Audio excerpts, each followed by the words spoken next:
Uh, we spoke before. We did, absolutely. This is Abe Friedtanzer from cinemadailyus.com, and I'm so excited to be speaking with Manny Perez today about La Soga 2. We actually, I don't know if you know, you said you did, that we spoke earlier back in April, I think, and it was my first interview for this, at this time, brand new site, and now we're a few months into it. Wow. Well, dude, I feel that, yeah, this is beautiful. It's a blessing, and congrats again. And I do remember, I'm like, hey, I know that face. It's really, really great to speak with you, because I think I had a question about La Soga without realizing that there was this whole big sequel and big thing planned. And so it's cool that we're talking about that film today. Oh, that's perfect. Well, that's good to know. Well, that's great. So at that point, back in April, I assume you didn't know this was going to be a world premiere at the Toronto International Film Festival. I had no idea, zero idea. To be honest with you, I was done with the film in like around May 15th. And so I was like, man, maybe I should just send it over to Toronto. Maybe they'll like it. I don't know. And I just send it over like, hey guys, I was there for 2010, 2009. Maybe you guys want to see part 2. And if you don't, that's cool too. And they loved it. I was like, really? They loved it. So I was like, oh, there's a good sign. So here I am. I'm actually in Toronto right now. That was going to be my next question. What's the vibe like? How does it feel to be there? Well, I got to tell you, this city is beautiful. If people have never visited, they should visit the city. It's beautiful. The energy is great. A lot of filmmakers running around, and amazing films this year they have, in their roster. And it's such an honor for me to be part of this roster of amazing films, So it feels great. I just, tomorrow night is our world premiere. And I just can't wait to show it and just like see the reactions, just I'll be in the audience watching people. That's what I'll be doing. That's great. And do you think most audiences will have seen the first film? And how important is that to the experience? You know what? It doesn't, actually, it's funny. Good question. The first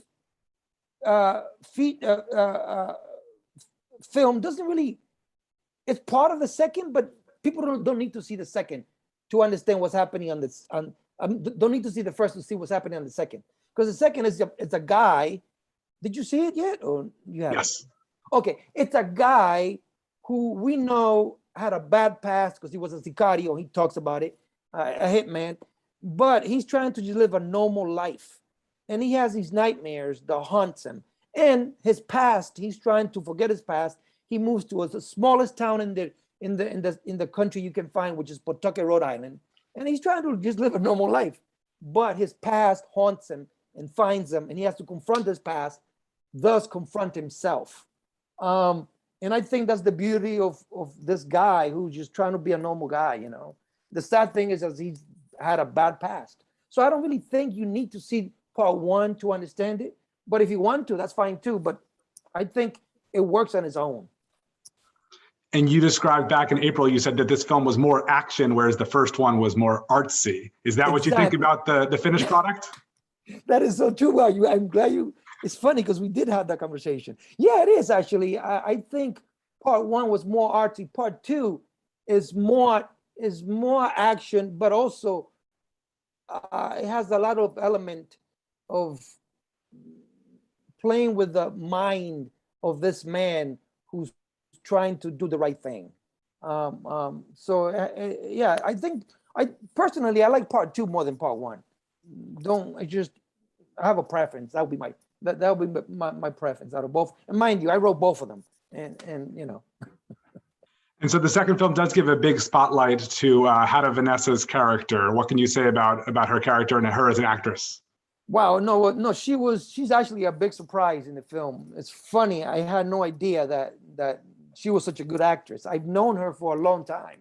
But when I was auditioning, I'm like, hey, you know what? I'm going to call her up because she happens to be Colombian and I need a Colombian actress. So I saw, and she just blew me out of, she was really, really great. The beautiful thing about that character is that character is a reflection of him, what he was in part 1. So she is a reflection in part 2. She plays him as a female from part 1. Does that make any sense? It does. Absolutely. So he's sort of like facing himself, dealing with her and what her journey in this story is, because she has a beautiful journey, and I understand exactly what she's doing, And the good thing about it is that it's not a cliche character. It's not your typical femme fatale character. Not at all. It's just a woman who's, hey, this is what I got to do, which is interesting. Yeah, absolutely. And as you mentioned, the film takes place in Rhode Island, but it really doesn't involve much English dialogue. Was that a conscious choice on your part to make sure the characters weren't just speaking English the whole time? Yeah, I was trying to make it to what surround me right now. I mean, in America, I feel like we have a third language, which is called Spanglish. So I was like, I want to make it real to like how I speak with my family, how I speak with my friends. And Spanglish is a third language. I hate to say it, but so I want to sort of incorporate that to make it just more to, Cardi B type, the singer Cardi B, because she has her own language too. So it's sort of like real to that, Right. And you said that you wrote both films, but I know that this is your first time directing. What was that like, and what surprised you about the experience? Well, I got to tell you, it's been a ride in regards to directing. I guess I always wanted to direct, but I was afraid to. But the way I write is the way I wanted the film to be seen visually. So in part one, what you saw in part one, even though I didn't direct it, it was directed by Josh Crook. That's exactly what I wrote. It's exactly what you saw on the screen, just because that's how I write. Everything is very in imagery and visual. So in part two, actually, I reached out to Josh and he was not available. So I was like, well, I have no other choice but to direct it myself. So then I said, well, I'm going to do this. And then I put my mind to it. And it's not easy, because you're also trying to deal with yourself as an actor and deal with the actor in front of you. So what I did is I took a month to work with the actors in front of me and work with each one, and to make sure that when we get on set, there's no time to discuss. There's no time to talk about the scene, because we already went through the process. And for me, what I did is that every time I shot the scene, I looked at it to make sure that I was honest with myself and also honest with the actor, and the actor being honest with me. So we did that, and actually that worked out for me. Is it something you'd like to do again? Yeah, actually, something that I was like, wow, this is actually interesting. So yeah, no, I definitely want to do it again. That's great. And without spoiling any of the plot, how likely are we to see a La Soga 3? And will it take another 10 years, if so? No, La Soga 3, I wrote it and I have it, and I'm going to shoot it next year. That's the plan. So I'm going to shoot it next year in the Dominican Republic, because in the story, in the Dominican Republic, and then hopefully I'll premiere here in Toronto again. And it's crazy. You're going to laugh at this, but I feel like part 3, story-wise, is better than part 2, even though I think part 2 is like amazing. Oh, that's great. I mean, I hate to say it, because I sound like your typical writer, typical director, typical actor who loves, always loves what they're doing now. And it's crazy, but it's just part of the process, I guess. Of course, of course. And even though many people will see the film in Toronto, others like me, I'm in New York, are watching it from home instead. Do you think this is a film that needs to be seen on the big screen, or are you okay with the idea of people watching it from home also? Well, no, I think it works, works both ways.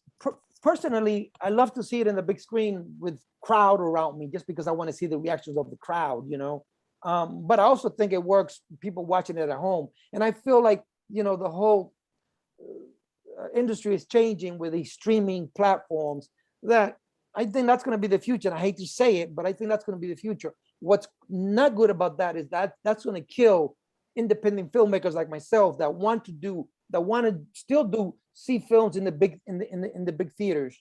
But nowadays everybody wants to see those superheroes movies in the big theater, which to me is like, that's not a movie.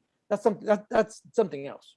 I prefer independent films to see in theaters, but it's just a process that we're going through. Of course. And are there any other filmmakers or stars you're hoping to see, and projects you already have lined up to watch while you're in Toronto? Well, good question. I've been so focused on on La Soga that I haven't really taken the time to watch the the films that are part of this roster of mine. But I do got to tell you, there's a film called Los Invisibles. I think it's a director from Spain that I do want to see. It's an interesting trailer that actually moved me, and I think I want to see that. But other than that, I'm trying to just focus on getting people to see my film, and hopefully, this film gets picked up and shown all over the States, and you can watch it in your house too. Are there any plans to be at any other festivals already, or it just depends on how it does at TIFF? Well, actually, no, I already got invited to a few other festivals. We're going to be the closing night film for the New York Latino Film Festival, which is a pretty good festival. Actually, New York City, if you're in New York, you can check it out. We're the closing night film there. We're also the opening night film, which is great for me because I wanted to show the film back in Providence, Rhode Island. So we're the opening film because the crew is from Providence. So I'm like, hey, man, this will be great. So the opening night film for the Providence Latino Film Festival is going to be us. And then we're the closing night film for the AFI Latin Film Festival in Washington, D.C. And that happens, which is actually another good festival. That happens October 9th. And mind you, we haven't really, the film has not shown here yet. So I assume I'll get invited to other festivals once people see it, And what was the impetus for Toronto as the premiere for the first film way back when? I'm sorry, say it again? What was the impetus for Toronto as the premiere for the first film way back when that you're going back now? No, listen, again, to me, it's been a blessing. It really has been a blessing because I really didn't think this is a festival. I'm like, this can't be a festival film. That's why I was like hesitant to send it because I'm thinking, this can't be a festival film. But it worked out perfectly. And it's been a blessing. And again, I'm very thankful to the programmers here for believing in La Soga Part 1 and actually believing again in La Soga Part 2. Usually, sequels never get seen other than, hey, I'll just see it on video or whatever. But this one is actually, it's very surprising where this is heading and where I'm heading with this film. So, and I also think that like naming it, titling, giving the title Part 2 I'm actually thinking of maybe changing that. Just the word 2 sort of confuses people to be like, wait, this is a Part 1? Should I see Part 1 first instead of then see Part 2? So I might not label it 2 or 3, maybe just change the title where it does show La Soga, but we don't know what part it is. It's just, hey, okay. It's like, I got to see that one because it's connected to some other thing that I saw called La Soga. So maybe that's the way I should go. Yeah. And I saw on IMDb that you have a number of projects listed in pre-production. Is there anything that you can talk about yet? Yeah, no, listen, I've been blessed, man, acting wise and